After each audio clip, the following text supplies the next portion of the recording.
let's talk about some of the fabric choices that you can use for the poolside tote.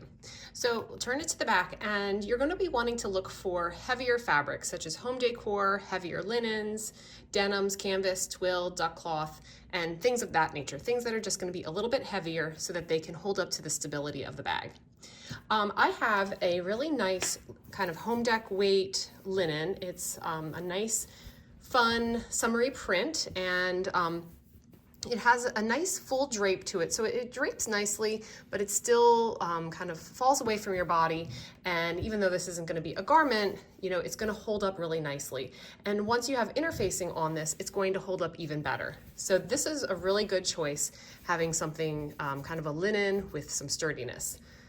This is another somewhat stiff linen. This is a little bit lighter. This one's just a touch lighter than the orange one, but it's still a nice weight, a nice quality. It has a little bit more of a tighter weave than the previous one.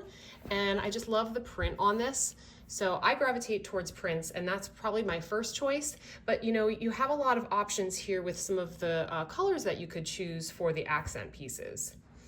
You could look for another solid linen. You could look for like a black linen, or like a pink or fuchsia. You could even look for a brown or a green. And so there's a lot of choices with this one. And then if you're not really into prints, I think that this herringbone is just really handsome.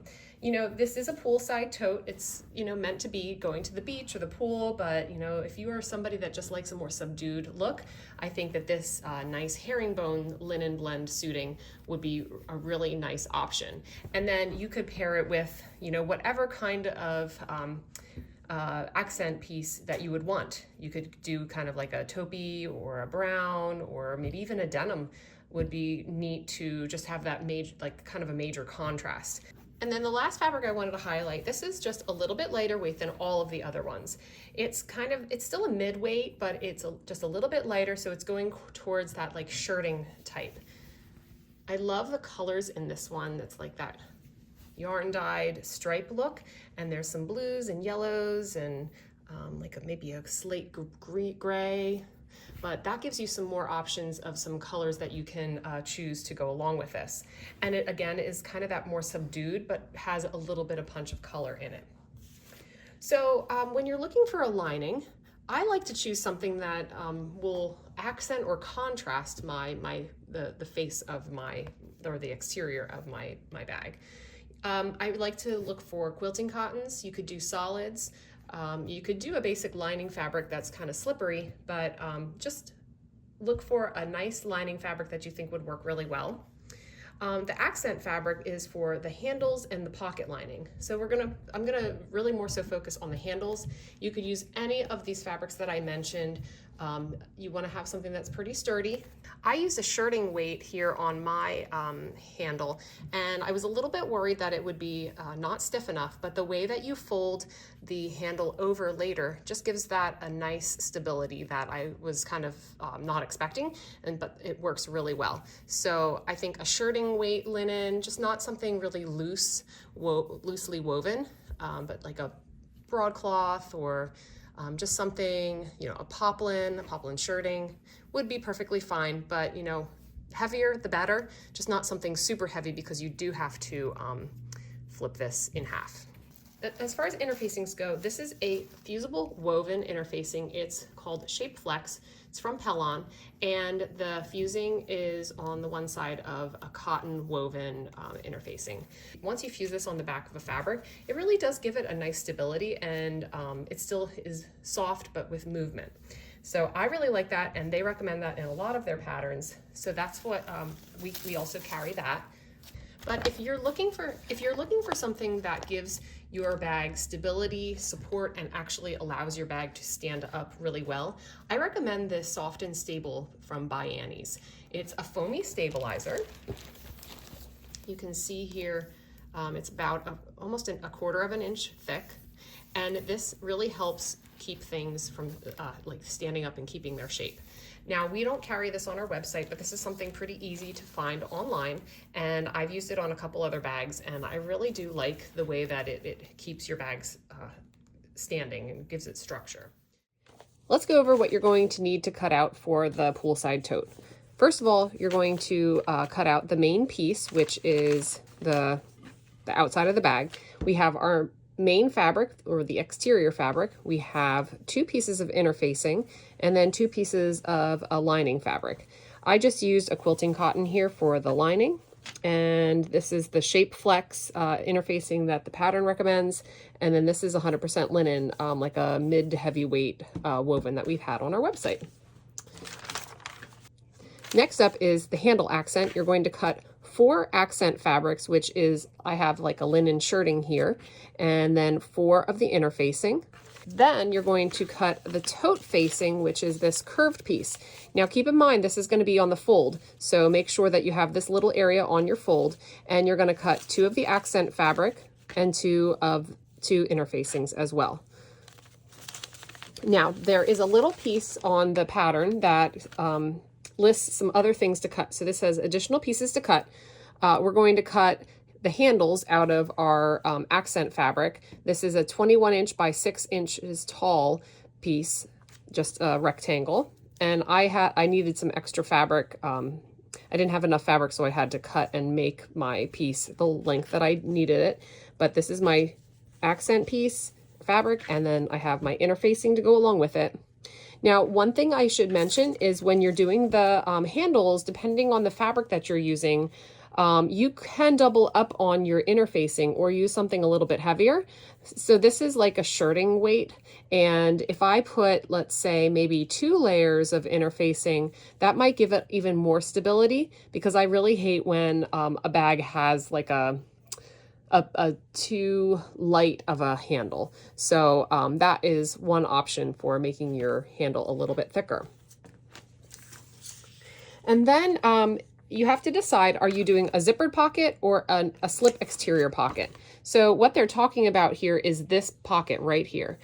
In the picture, you're seeing a zipper, and otherwise it's just like a slip pocket where you could put your hand in and there wouldn't be a zipper or anything. So you have to decide what you're doing with that and then cut the corresponding pieces.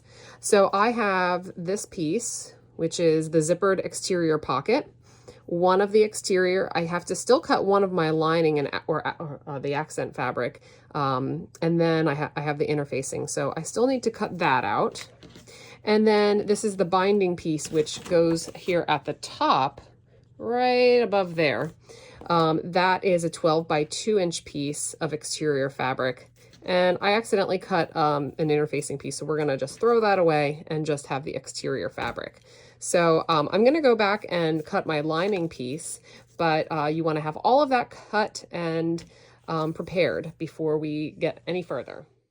There's a couple other supplies that you're going to need. You're going to need a 10-inch zipper. Now, mine's a little bit longer than a 10-inch zipper. These are, sometimes we get in things from clothing manufacturers, and as long as it's a closed-end zipper that you like, that's all that matters. And then you're going to need a 4.5-inch piece of twill tape.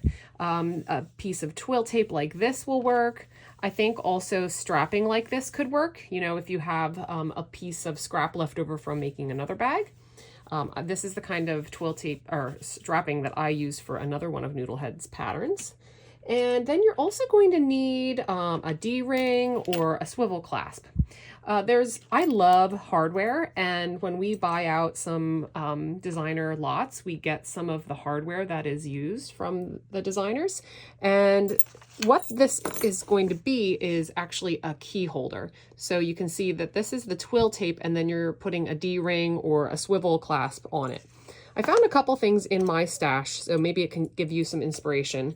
This one is what I'm going to use, and it's like a little lobster clasp type thing. And this is 1 inch, so this should fit perfectly in here, like that. So that's the one I'm going to use, but if you don't have something like that, you could use a D-ring. Preferably, you'd probably want to find a D-ring that's 1 inch up here, not so wide, but you know, if that's all you have, that's okay. This is also like a rectangular kind of ring. So you could do the same thing like that. Or here's another clasp. Now this one's too big for it, but you know, it's a really nice quality one.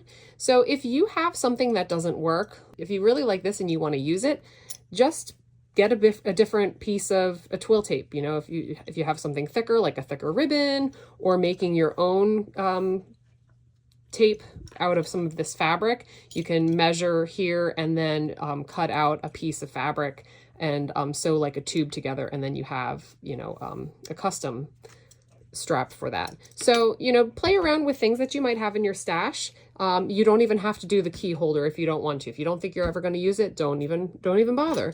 But I'm going to use this one because of it being 1 inch along with my twill tape. Next, you want to put interfacing on all of the pieces that you need to put interfacing on. This one here is the pocket. So I'm going to put the interfacing on the wrong side of the fabric. Don't forget to make sure that you have the fusible side going down. You don't want to have to get your iron filled with glue. That's the worst.